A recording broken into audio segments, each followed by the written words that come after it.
Margaret in Windsor, and this is the follow-up to some tapes I just made, videos, because I have to give background on it if somebody's just wandered upon the site or something, so they'll know what I'm talking about. I wrote a medical malpractice book, 76 to April Fool Day of 80, when I had antifreeze put in me. Larry Flint, I was doing the book when he was shot. I was living in Marietta, Georgia, Cobb County, in Moonraker Apartments. By the way, I was kidnapped from Buckingham Palace and brought to Moulton, Alabama in 1941, given the name of a twin, Peggy Ann Dempsey, and I married a Childers. And both twins, Carl and Peggy, were dead. They were killed by their mother. It was a pigsty, if you call it anything, where they dropped me off there after my kidnapping. My identity stolen, and I was given the name of the twin. I found out in '83 about my kidnapping, and the Brits told me. And I had been flown out to Larry Flint's during the political campaign, and he wrote me up in when I ran for the presidency. And he told that I knew about his shooting, and he mentioned Larry McDonald.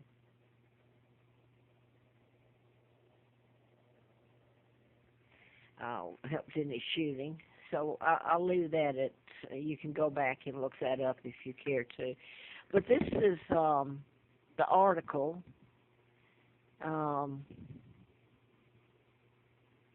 they wrote about when I came here. And I've carried, since I found out my real name, by the way, Flint furnished me a car for a year, and he's been locked up at Butner. So they took his power of attorney. They did all these things to him. I was never able to get back to him. And the car went back, the leased car, and I couldn't get a job anymore. I couldn't live anymore, really. Finally, I came to the Appalachian Trail here in Roanoke just to try to have a place to be, and I finally got a tent. I starved. I froze. I did some live-ins that I could get that would allow me to get a tent to at least not freeze to death. But this is what I wanted to say. Jack Hartsfield was a reporter, and I put this on prior tapes trying to tell it. He was a reporter, FBI. He ended up from the Huntsville Times. By the way, you should see how the Huntsville Times reacted to this when I'd had the antifreeze put in me, carried across the state line back to Alabama. Remember, I was taken to Moulton, Alabama, about 40 miles from Huntsville, where NASA, the Redstone Arsenal, all this mess. If anybody wants to see what the government's doing, you should check all of it out. But I was met Jack there. He saved my life, and Sal Vazzini, who was FBI, supposed to be retired. They don't retire. He was sent in during that time to Huntsville, and he and Jack saved my life. He was made police chief of Huntsville, and it's my understanding that he's had a pretty bad life, things done to him, and so is Jack. So anyway, I stopped by Jack's while I still had the car furnished by Hustler, by Larry Flint, and this would have been last of March of '84. He gave me a book on Where We Control by Lincoln Lawrence, which is puppetry, like mind control, where you control. So I want to read this. I'd never met this man, Egan, Pat Egan. It says he's Glenwood Peddler Ranger District of Natural Bridge. This is up and down the Appalachian Trail where I tried to live, full heart, just to have a place to be to get me off the side of the road. See, they leave all of it out. So anyway, this is an article that the Roanoke Times, owned by a local family, wrote. And at first, Gene Owens was the editor, and he wrote a couple of articles, and he was a friend. He was shipped out, or he may have chosen to leave, I don't know, to Greensboro, I believe, North Carolina paper. But I had, while I was at Jack's, which was the last of March of '84, yeah, he gave me the book, and here's, I kept it, and I kept this.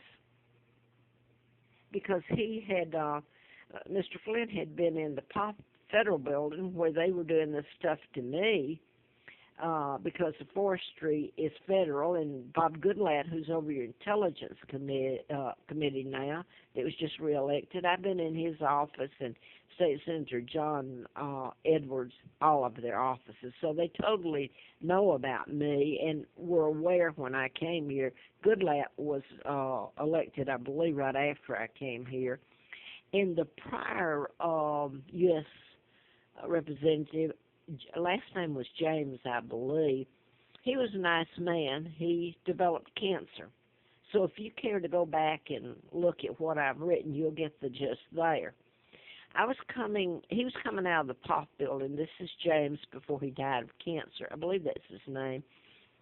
He was had the same position U.S. Congressman as Goodlatte has from Virginia.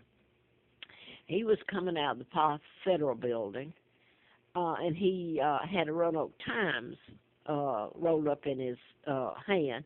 And I went up to him and I said, because I'd gotten a letter from him, I went up to him and I said, "Do you know who I am?" And he said, "Yes, I do." And he handed the, forgotten his words, it's been so long, the Roanoke Times, and he said the federal, something about the federal FBI would be the one that, the best I can remember, he inferred they would be the one that finally told the truth. Well, I'm just about dead, so I don't know if that's true. But I want to read this because you don't see any of the truth in this. I've never met this man. They have slandered from every to the other. So let me try reading it. It's going out again. The sun coal had chipped away at a complexion already marked by age. The deep wrinkles on her forehead looked like the contour maps hackers might use to wander to her makeshift home. So I'm going to go on down here because I can't get it on. You might think she's drawn to the rustic shelter because of a love for the outdoors. Not so. I hate it here. It's cold, Shoulder said. Still thinking about the hell she went through during a brutal ice storm in March. So anyway, going down, and I have nowhere to go. I said that because that's true. It's just about like today. I have money, but I'm being kicked out, and I've gotten into that on other tapes here while they live good, the owners, because of who I am and what they've done. So I want to go, here it says about the rescue mission. I've had to stay there like this bag lady or homeless when I should live in Buckingham Palace. I had the book on me, and somebody that where we control, about mind control, and a girl saw it. It was a small, kind of small book. She asked to read it. Well, the next day I'm told to leave, and they even wrote this up in the Roanoke Times that I was such a lousy person. I was asked, I was scaring everybody. They say it here. This is part of the ongoing thing back then. And if you say anything about mind control or government conspiracies, like Edward Snowden, he's exiled to Russia. So I was exiled here, kidnapped, all of that going on, trying to beg people and tell them, and they're inferring what? Anyway, that I'm such a bad person, because of the book, I'm scaring the residents. So they write it up in the Roanoke Times about this making me look like a seedy character and scaring them all, and I'm such a bad character, I'm told I can't come back to the rescue mission, who, by the way, during one of the arrests that they did, the marshals, they took me to the rescue mission in a car that looked kind of like a limo. I stayed for a couple of nights till they ran me off again. So here's just part of what they say, and this is going off. So they did say this: newspaper and magazine clippings provide a glimpse of her life and the life she says she's lived. Childers keeps a pudgy envelope stuffed with pictures of King Edward VIII. Legendary painter Georgia O'Keeffe, who Childers says is her aunt. Childers, who resembles O'Keeffe, also had a long